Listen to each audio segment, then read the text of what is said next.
संयुक्त राष्ट्र सुरक्षा परिषद यानी यूएनएससी में एक बार फिर भारत ने पाकिस्तान को दुनिया के सामने बेनकाब कर दिया है।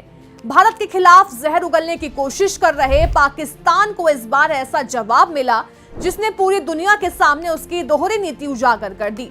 दरअसल यूएनएससी में एक बहस के दौरान पाकिस्तान के प्रतिनिधि ने फिर से जम्मू कश्मीर का मुद्दा उठाने की कोशिश की, लेकिन भारत की तरफ से संयुक्त राष्ट्र में अस्थायी प्रतिनिधि हरीश पर्वतनेनी ने पाकिस्तान को ऐसा करारा जवाब दिया कि उसकी बोलती बंद हो गई। भारत ने साफ शब्दों में कहा कि जिस देश का खुद का इतिहास आतंकवाद, नरसंहार और मासूमों के खून से सना हुआ हो, उसे भारत के आंतरिक मामलों पर बोलने का कोई अधिकार नहीं है। हरीश पर्वतनेनी ने पाकिस्तान के हालिया कारनामों का भी खुलासा किया। उन्होंने दुनिया को याद दिलाया कि इसी साल रमजान के महीने में पाकिस्तान ने अफगानिस्तान में एक बेहद क्रूर हवाई हमला किया था। भारत ने बताया कि पाकिस्तान ने काबुल के ओमिद नशा मुक्ति उपचार अस्पताल पर एयर स्ट्राइक की थी। यह हमला उस वक्त हुआ जब लोग नमाज पढ़कर मस्जिद से बाहर निकल रहे थे।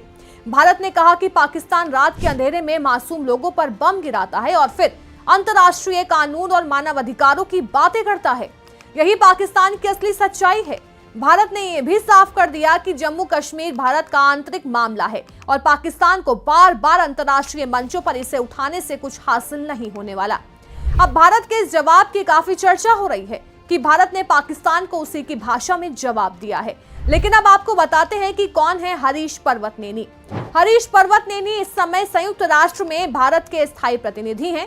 वो मैकेनिकल इंजीनियरिंग में गोल्ड मेडल भी जीत चुके हैं और साथ ही साल 1990 में भारतीय विदेश सेवा यानी आईएफएस में नौकरी शुरू की।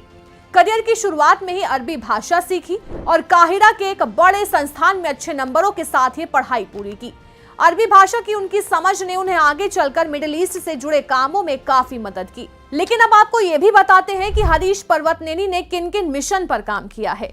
हरीश पर्वतनेनी ने काहिरा और रियाद में भारतीय मिशनों में काम किया। बाद में वो गजा में फिलिस्तीन के लिए भारत के प्रतिनिधि बने और वहां जिम्मेदारी संभाली। इसके अलावा उन्होंने संयुक्त राष्ट्र की एजेंसी यूएनआरडब्ल्यूए में भी काम किया, जहां वो नीति से जुड़े विभाग के प्रमुख थे। उन्होंने साल 2000 से 2005 तक यहां काम किया। इस दौरान उन्होंने शरणार्थियों से जुड़े मुद्दों और लोगों की मदद से जुड़ी नीतियों पर काम किया है।